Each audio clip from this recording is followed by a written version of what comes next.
art of retailing today in this time of high technology is no different than it has been over the past 100 years. The principles are the same, only the pace and complexity of options have increased geometrically, accelerating the speed of success or failure.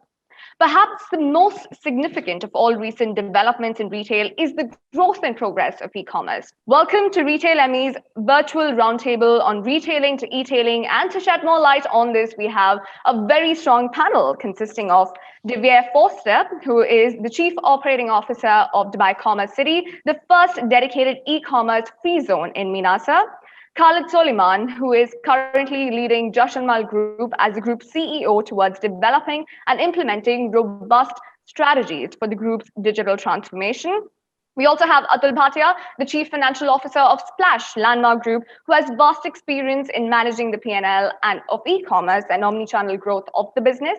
Nick Winkier, the Head of E-commerce and Growth at Faces Shalhoub Group, who is responsible for turning around and scaling Faces.com.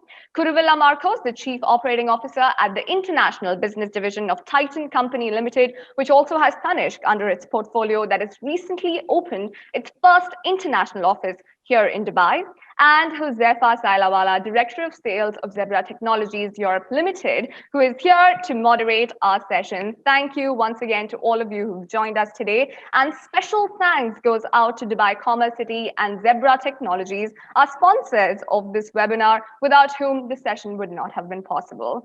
Well, to all the attendees, welcome yet again to our panel. Josefa, over to you now. Thank you very much, Shruti. And it's a great honor to have such a distinguished panel and experts in the industry with us today. So let's begin by opening this question to Divir from Dubai Commerce City.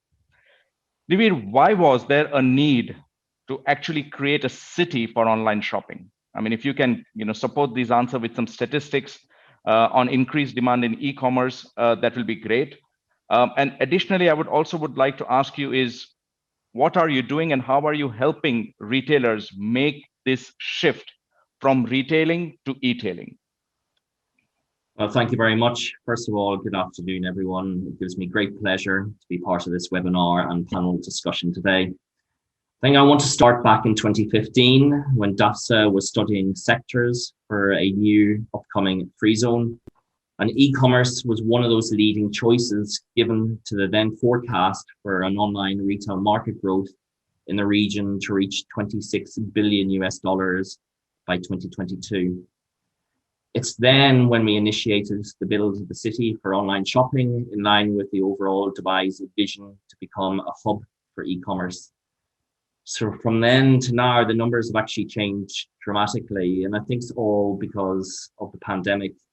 And you can clearly see that the change in consumer behavior and increased e-commerce demand has come from where online sales in the entire MENA region is now expected to reach just short of $50 billion by the end of next year. Now that's nearly double the revenue that was forecasted back in 2015 and significantly up from the 26.9 billion of 2018. Now, consumers, as you rightly said, are rapidly moving to spending online, and that's whether by desire or by necessity. Brands are increasingly shifting to a direct-to-consumer business model, and we're experiencing huge growth in the demand and sales. Now, moving on to how we are helping businesses shift from retailing to e-tailing. This will be with our expertise, knowledge, and experience in this field. I'm building a team around me that are well-versed and experienced in e-commerce. Personally, I've been in e-commerce for over 20 years, working for some of the global leading retailers in the field, such as Best Buy and Dixons in consumer electricals, Central Retail Group in Thailand, in department stores, and Al Shaya and Al Fatain here in this region in fashion and beauty. And during this time, I've taken their core retail businesses online and built capabilities in 5 key areas, including technology development, online trading and merchandising, logistics and order fulfillment, customer support, marketing and localization. Now, not all businesses have these capabilities in-house, and I really struggled in this area and in Thailand trying to get resources, and they look for support. So businesses are looking for support in these areas. Now, conscious of this growing need, the city for online shopping, we call it Dubai Commerce City, is built to fill this gap by providing and enabling an e-commerce ecosystem that can support businesses with these capability areas. Now, I like to give the term to Dubai Commerce City as e-com in a box, where you not only get space for an office and warehouse to set up your business, but also the relevant support you need to take your business online. It strengthens Dubai's position as a leader in e-commerce by offering an all-encompassing and unique e-commerce ecosystem for businesses to run effectively and seamlessly. Other than completing the business setup and custom support, Dubai Commerce City also offers e-commerce strategy consulting, guidance on e-commerce regulations in the region, end-to-end logistic solutions inclusive of warehousing and last mile delivery, complete e-commerce platform solutions, digital marketing services, and other support services, including but not limited to the likes of photo studios, call centers, among others. Thank you, Divir. I think it's interesting. So e-com in a box it is, right? I mean, that eases out the process of a very complex task of actually setting up an online business. So I'm sure that will benefit a lot of our retailers in the region. Interesting statistics that you did give, and I did hear the figure saying $50 billion in online sales. Did I hear that correct, Divir? Correct. Right. So, and then you also spoke about the rise in the consumer spending online, right? So very clearly some big growth numbers there in terms of the spend of the consumer as well as the consumer behavior. So if I were to ask Atul, or sorry, let me first go to Khalid. Khalid, let me ask you this question is, did you see in your business the key differences, right? Pre and post-COVID landscape? And do those differences or do those changes tie into what Divir is talking about from statistics term? Thank you, Huzaifa. Hello, everybody. Yes, there are major changes, major differences. And of course, it comes with different perspectives. So many sectors see pre-COVID and post-COVID as a serious crisis, and many other sectors see it as a blessing. So it depends which sector you are talking about. Are you talking about grocery? Are you talking about automotive? So each sector has their own perspective. Nevertheless, if you talk about specifically what kind of changes happened pre and post, we have to see the changes coming with two different angles. So first angle are internal changes, which are organizational changes, and changes within the organization itself. And the other one will be the external. What happened to the market? What happened to the receivable end? So if we talk about the internal changes which happened, the whole culture needed to change, the approach to business. Internally, we became much more digital dependent. Things like technology, speed, efficiency, effective communication, resilience, agility, emotional intelligence in communications. All this became our crucial elements to embrace within your organizational culture, which was not prepared for that pre-COVID, because it needed to come into your culture in an accelerated mode. So that was a massive change, and organizations which are not flexible enough maybe will fail in embracing such a change. Now, if you go to the external changes pre and post-COVID in organization, you will see so many changes happening on different levels. So shopping, for example, shopping used to be a pleasant experience, used to be an entertainment. Now it's completely different. It needs to be, it is driven by the customer need. When the customer needs, they go and shop. So that's a change in the landscape. Customer knowledge and customer expectation You are dealing with a completely different customer here. Before, customer used to come and learn from you. Now you receive the customer with his own knowledge, experience, and research. Competition, pre-COVID competition used to depend on completely different factors. It used to be on merchandising, on in-store experience, in layout, in location, on many factors, salesmanship, availability, so many things. Now competition is completely different, and the criteria for competition online is a completely different ball game.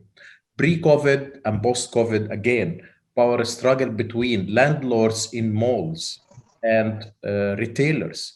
The game changed. Before, landlords used to dictate and determine who's in the front, who's in the back, who's where. Now that is a different game. It's completely different. Retailers, they have a better chance of approaching directly without the need of interference of a third party in the whole relation.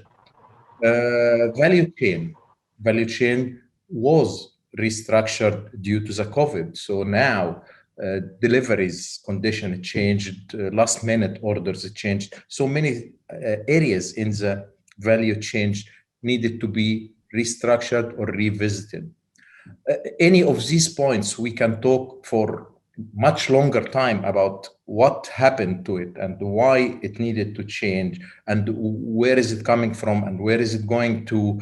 Each element of internal organizational change needs hours of discussions, but of course we are just touching from higher perspective, and in my view these are the key issues of change pre and post COVID. Thank you, Khalid. A very interesting perspective that you gave. I think towards the end of your conversation you spoke about value chain restructuring, right? But somewhere you also spoke about the change in the customer behavior, in the sense that the customer now is more informed, well-informed, more knowledgeable when he is now approaching the retailer. So that requires internal change in terms of your staff's efficiency as well to deal with a more knowledgeable customer, right? Yes. And then you also said that flexibility is the key. So when these changes were happening, organizations that were not flexible enough did not make it or found it very difficult to change, right? Yep.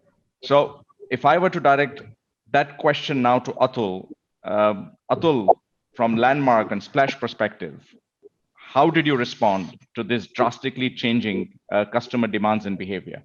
Yeah, thanks, Josefa. So, if I were to, just very quickly building on to what Khalid mentioned, there are so many changes post-COVID, and how we are, responding to those changes. The starting point for us as a business was to understand what are these changes. How is consumer changing? We observed a very interesting trend, which we believe it played out on a global level. Was there was a new categorization which emerged in the world of e-com, or in the world of retail, which was home versus non-home. So I don't think so these categorizations existed before, but anything that you can consume while being at home, those were the categories which saw some surge during COVID. Now this ranges from, you play video games at home, we play with our kids at home. There is a different type of the garments that, or like, let's say the what you wear at home is very different from what you'll wear when you're going out socializing and stuff like that. So what is it that consumer was consuming during COVID, and to some extent even post COVID? So in our case, like as an example, we have a very strong offering for our consumers in terms of loungewear, in terms of the what you wear at home. So we started talking to our consumers with that type of product offering, which was one big thing that played out. Second big thing that played out was We saw, and this trend has been playing out for the last few years, but we saw there was a renewed focus and surge in this trend is on sustainability. So COVID taught us that it's very important to be aligned or in sync with nature. A lot of activities, and especially being in the fashion world, a lot of activities that we are doing sometimes they harm Mother Earth or harm the planet.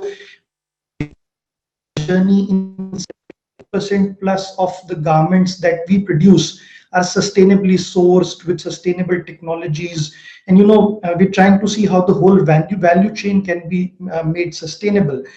The third trend that we observed in consumers was move towards value.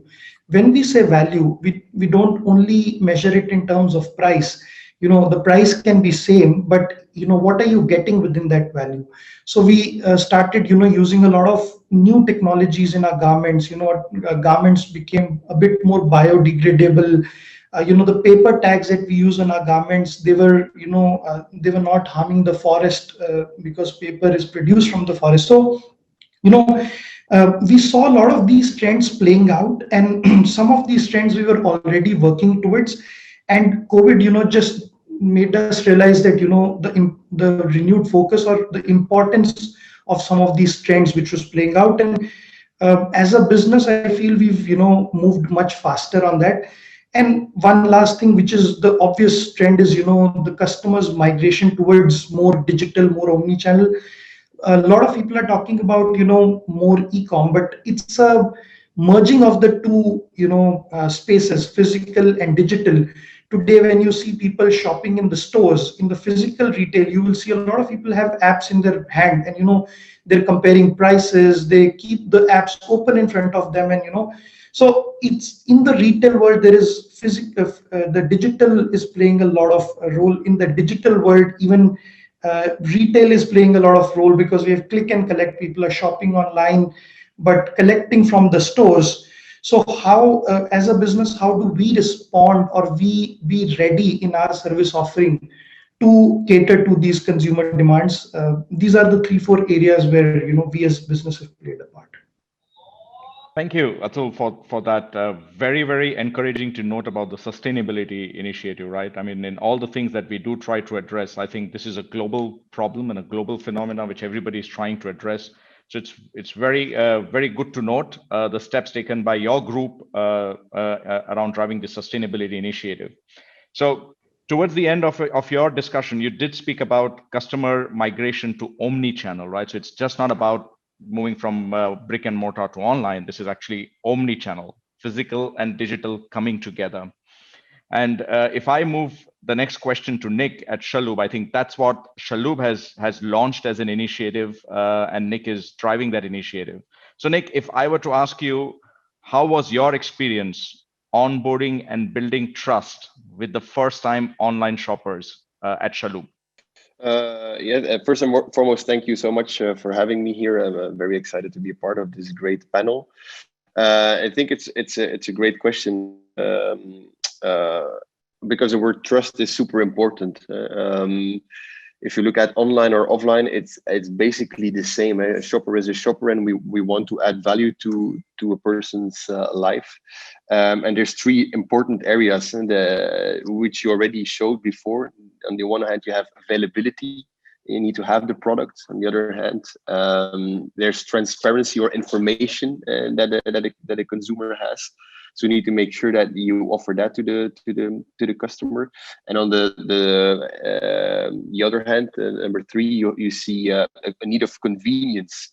So if people want to be entertained, they go to a mall. They sit at home. They want to shop the comfort of their home, so that the basic needs don't change. So you go to a store because there's perfect products that you like, or you shop online because there's tens of thousands of products available to you. So those three needs: availability, information, and convenience, have to be there. And I think for us it was super important to nail these 3 domains, which we call in the platform, before scaling anything that is on top of the funnel.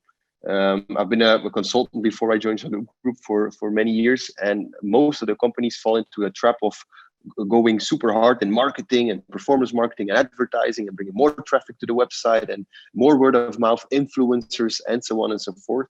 While there's a lot of issues still on the platform with having a suboptimal selection, having a bad UX on the website, checkout isn't doing great, the information isn't there, product descriptions aren't correct, the content imagery is not okay on the one hand, but also after the purchase, what the delivery is either not matching the promise or is slow, the package gets lost.